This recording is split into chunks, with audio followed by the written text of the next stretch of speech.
habría consecuencias y que ya las había de hecho.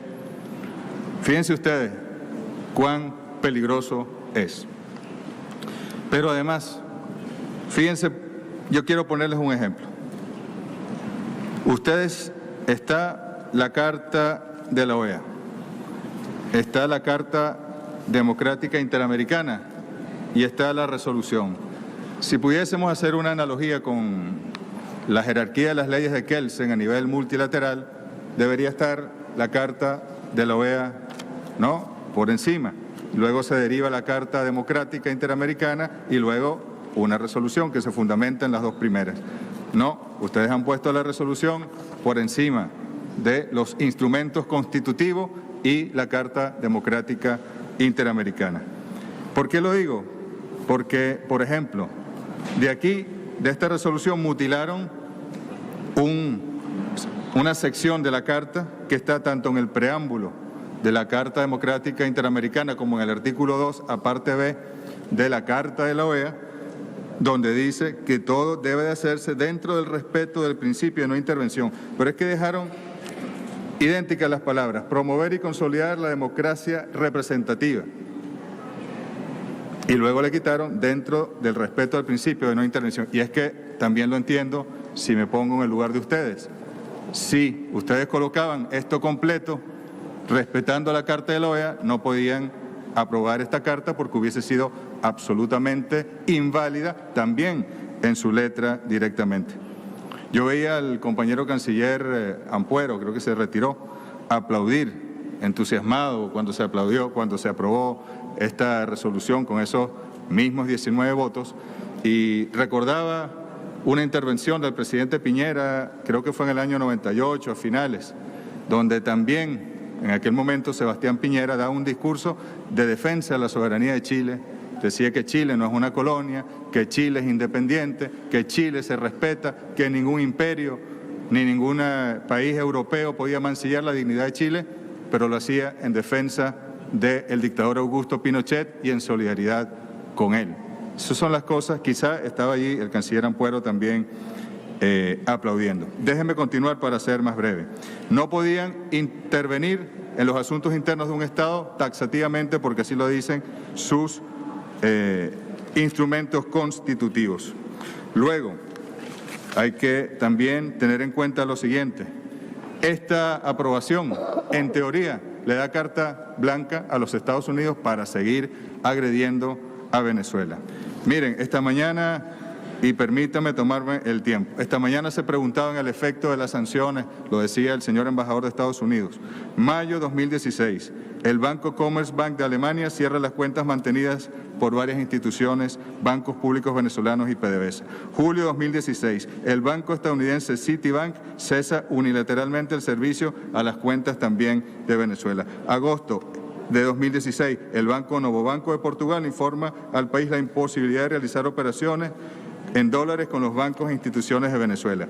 Julio 2017, la empresa Delaware Bank, agente de pago de bonos de PDVSA, informa que su banco corresponsal, PNC Bank, en Estados Unidos, se niega a recibir los fondos de Venezuela.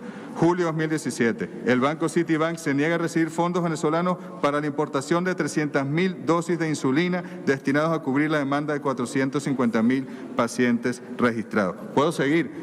¿No? 2017 también tenemos bancos. 2017 en agosto. Luego viene el 24 de agosto la orden ejecutiva del jefe, señor Donald Trump, de esta resolución que se ha aprobado el día de hoy. Y allí comienza entonces mucho peor. Agosto 2017, por presiones de la OFAC, la Oficina del Tesoro estadounidense, la empresa Euroclear, encargada de la custodia de una parte importante de los bonos soberanos de Venezuela, congela 1.200 millones de dólares que están congelados allí. Octubre de 2017, Venezuela aprueba recursos para vacunas y medicamentos a través del Fondo Rotatorio Estratégico de la OPS. El bloqueo estadounidense imposibilita que se hagan efectivas las transacciones y ello produce un retraso de 4 meses. Nada más voy a leer lo de salud. Venezuela realiza el pago para la adquisición de tratamiento antimalárico, primaquina y cloroquina solicitado al laboratorio BSN Medical de Colombia en noviembre de 2017 y se informa que no pueden tampoco cumplir con ese compromiso. Noviembre de 2017, las transnacionales farmacéuticas Baster, Abbott, Pfizer se niegan a emitir certificados de exportación a medicamentos oncológicos, imposibilitando la posibilidad de compra por parte de Venezuela. Y pudiese seguir, queridos compañeros, pero creo que es suficiente con lo que acabo de leer. Estados Unidos ha dicho que están en la mesa todas las opciones, como bien lo dijo el representante de San Vicente y las Granadinas. Todas las opciones incluye también la opción militar, así lo ha dicho el presidente Trump y así lo han ido calificando. Quienes han aprobado esta resolución están también apoyando la posibilidad de una intervención militar en Venezuela. Allá ustedes con sus conciencias. Este es, señores, el momento para que nosotros tomemos conciencia de la unidad.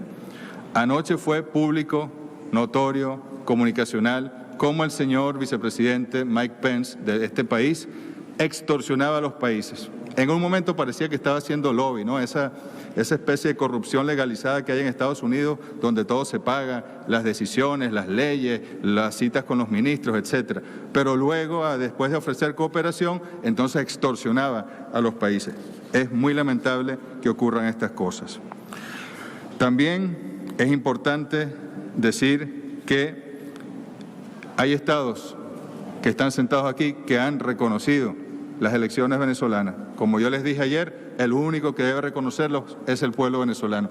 Pero y ahora esos estados que tienen que desconocer las elecciones porque ustedes aprobaron una resolución. Eso no es un atentado contra la soberanía de esos estados. El derecho internacional contempla que las únicas medidas coercitivas válidas son las establecidas por el Consejo de Seguridad. Su resolución, señores, es simplemente la suma de sus medidas coercitivas unilaterales y, en consecuencia, ilegales. Y, en lo absoluto, es una acción colectiva. Luego, desconociendo elecciones, se erigen en tribunal electoral.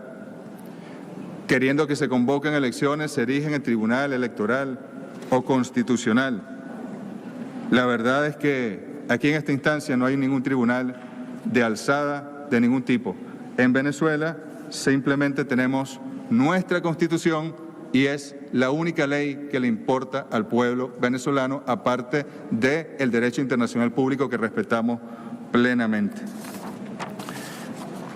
Luego, también en el tema de salud, aquí está la cantidad de vacunados. La canciller Holguín también se fue, pero ella decía que era mentira, que no hay una jornada de vacunación en Venezuela. Este año hemos aplicado 5.318.914 dosis de vacunas a 2.289.721 personas, datos de hace un par de días. Y esto, señores, se ha hecho para todas: la tuberculosis, la hepatitis B, la polio oral, pentavalente, antimalárica, trivalente, etcétera. Esto se hace con el apoyo de la Organización Panamericana de la Salud. La semana que viene, su directora ejecutiva, Carissa Etienne, va a visitar Venezuela para ser parte de esta jornada de vacunación. Ustedes pretenden aquí estar por encima de la OPS también, sustituir la OPS también. Sobre el tema de la ayuda humanitaria, ayer lo hablábamos. Levanten las sanciones, desbloqueen los fondos de Venezuela, no esto que están haciendo, más sanciones, más sanciones, más sanciones. Ahora bien, si Estados Unidos promete ayuda humanitaria para Venezuela, uno se pregunta, ¿y Puerto Rico? ¿Qué pasó en Puerto Rico? Leíamos un informe del Harvard Center of Studies, aquí, publicado en el Washington Post, lo pueden buscar en internet, donde decía que no son 64 los muertos en Puerto Rico, que es en un rango entre 800 y 4.500, y que 800 y 8.000, y que un punto intermedio son aproximadamente 4.500. Y si ni siquiera ayudan a Puerto Rico, que es un estado asociado, ¿qué van a estar ayudando a otros países? Por Dios, seamos de verdad claros. Esta mañana decía el señor embajador que Venezuela hay un narcoestado, un país narcotraficante, pero por lo más sagrado.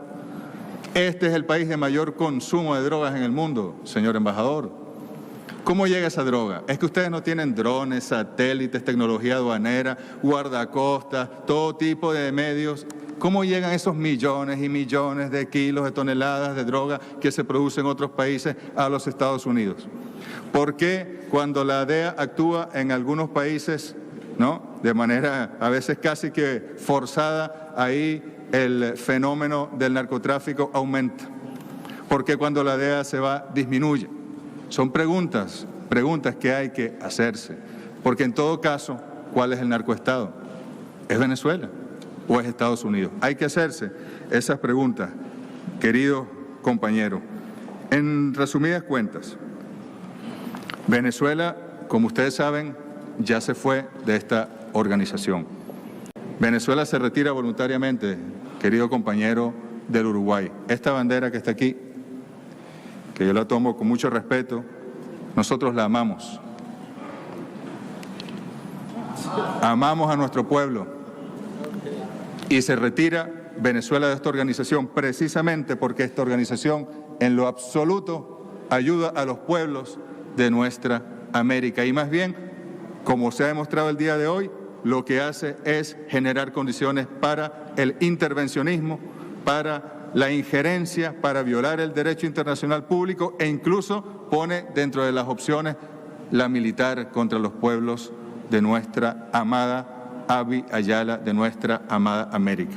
De manera que en nombre del presidente constitucional de la República Bolivariana de Venezuela y en nombre del pueblo venezolano, Venezuela rechaza, pero no rotundamente, sino absolutamente, las decisiones que se han tomado el día de hoy por parte de esos 19 países y les garantizamos que nosotros vamos con nuestro pueblo a enfrentar nuestras dificultades y entre los venezolanos vamos a resolver nuestros problemas sin que su injerencismo y su intervencionismo tenga o haga mella en nuestro país. Venezuela es libre y soberana. Que viva la patria grande latinoamericana y que viva la patria venezolana. Muchas gracias. Buenas tardes.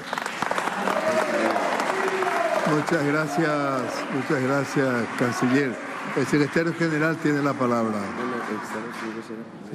Escuchábamos al canciller de Venezuela, Jorge Arriaza, quien desde la Asamblea General de la Organización de Estados Americanos, OEA, en su 48º periodo ordinario de sesiones, se refirió a la resolución aprobada por este organismo.